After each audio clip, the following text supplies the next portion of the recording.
Olá a todos, sejam bem-vindos a mais um vídeo aula aqui do nosso canal. Meu nome é Laender e hoje nós vamos falar sobre o Power Query. Nesta aula nós vamos aprender a criar uma coluna de índice agrupando uma determinada coluna. Então, se você quer saber como é que a gente vai fazer isso utilizando a linguagem M, vem comigo logo depois da vinheta.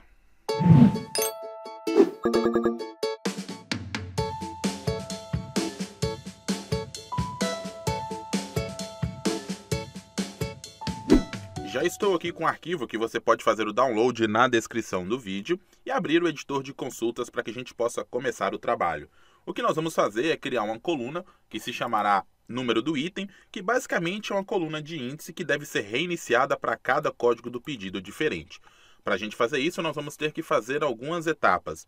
A primeira etapa é fazer um agrupamento dessa tabela para que conseguimos identificar subtabelas por cada código de pedido. Para fazer isso, eu vou clicar aqui na guia Página Inicial e agora eu vou escolher a opção Agrupar por. Nesta janela, nós vamos selecionar o campo que desejamos agrupar. Vamos agrupar pelo campo de código do pedido, pois será este campo que nós iremos utilizar como base para reinicializar a contagem. Agora, em seguida, eu vou colocar o nome da nova coluna, que neste caso vou chamar de tabela, e a operação que eu desejo fazer. Aqui, eu não quero fazer nenhum tipo de agregação. Basicamente, eu quero retornar uma subtabela por cada código de pedido. Então, eu vou selecionar a opção Todas as linhas e vou clicar em OK. Perceba que com esta etapa nós vamos ter todos os códigos de pedidos e uma coluna chamada tabela, que se você clicar ao lado, na parte branca da linha, você irá verificar o conteúdo que é justamente todas as linhas referentes àquele pedido. Feito isso, agora nós vamos adicionar a nossa coluna de índice. Nós vamos clicar aqui em Adicionar coluna, coluna de índice, e vamos escolher a opção D1. Perceba que a coluna de índice foi adicionada à nossa tabela externa e não dentro de cada uma das tabelas. Aqui, nós vamos precisar fazer uma pequena alteração para conseguir o resultado que desejamos, pois queremos que aqui esta coluna índice ela seja criada dentro desta tabela, colocando os números 1 e 2, e na próxima tabela o mesmo aconteça, 1, 2 e 3, e assim sucessivamente. Para a gente fazer isso, nós vamos fazer o seguinte, vamos clicar na barra de fórmulas para editar a função que foi criada. Se a sua barra de fórmulas não estiver sendo exibida, você pode clicar em Exibição, barra de fórmulas. Aqui, nós vamos fazer o seguinte, vamos utilizar esta mesma fórmula que foi criada para adicionar o índice, porém para transformar a coluna onde nós temos as tabelas, que se chama exatamente tabela. Então, eu vou digitar antes a seguinte função, table.transform columns.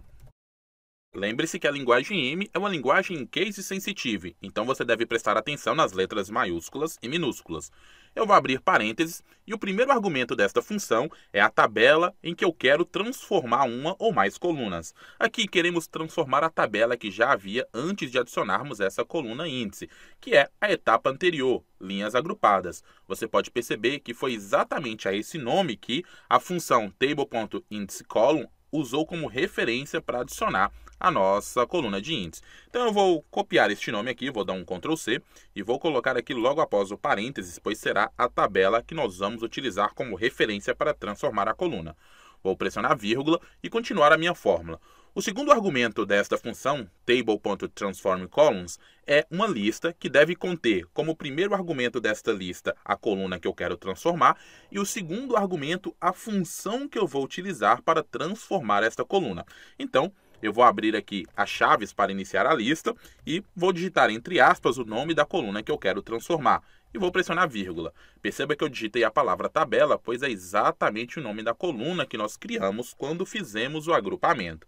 O segundo elemento desta lista deve ser exatamente o nome da função que queremos utilizar para transformar a coluna tabela. Quando esta função possui apenas um único argumento, podemos escrever o nome da função simplesmente e direto. Porém, nós vamos utilizar a função table.addIndexColumn, que é a função que serve para adicionar uma coluna de índice. E esta função possui mais de um argumento, como podemos ver na função que já havia sido criada quando utilizamos o recurso na faixa de opções. Então, quando esta função requer mais de um argumento, vamos fazer o seguinte, vamos escrever a palavra it antes do nome da função, e aqui, no lugar da tabela, nós devemos informar onde estão as tabelas que queremos transformar. Neste caso, nós não vamos mais transformar a tabela que era as linhas agrupadas, e sim cada tabela que está dentro desta coluna que vamos transformar. Então, para fazer referência à coluna que estamos transformando dentro de uma função de transformação, podemos fazer isso digitando um underline. Eu vou colocar o underline e agora vou simplesmente trocar a palavra índice para o nome da coluna que eu quero adicionar. Aqui eu vou chamar de número de item. Agora, ao final da fórmula, eu vou fechar a chave e vou fechar o parêntese da função table.transformColumns. Vou pressionar Enter para confirmar a inserção desta fórmula.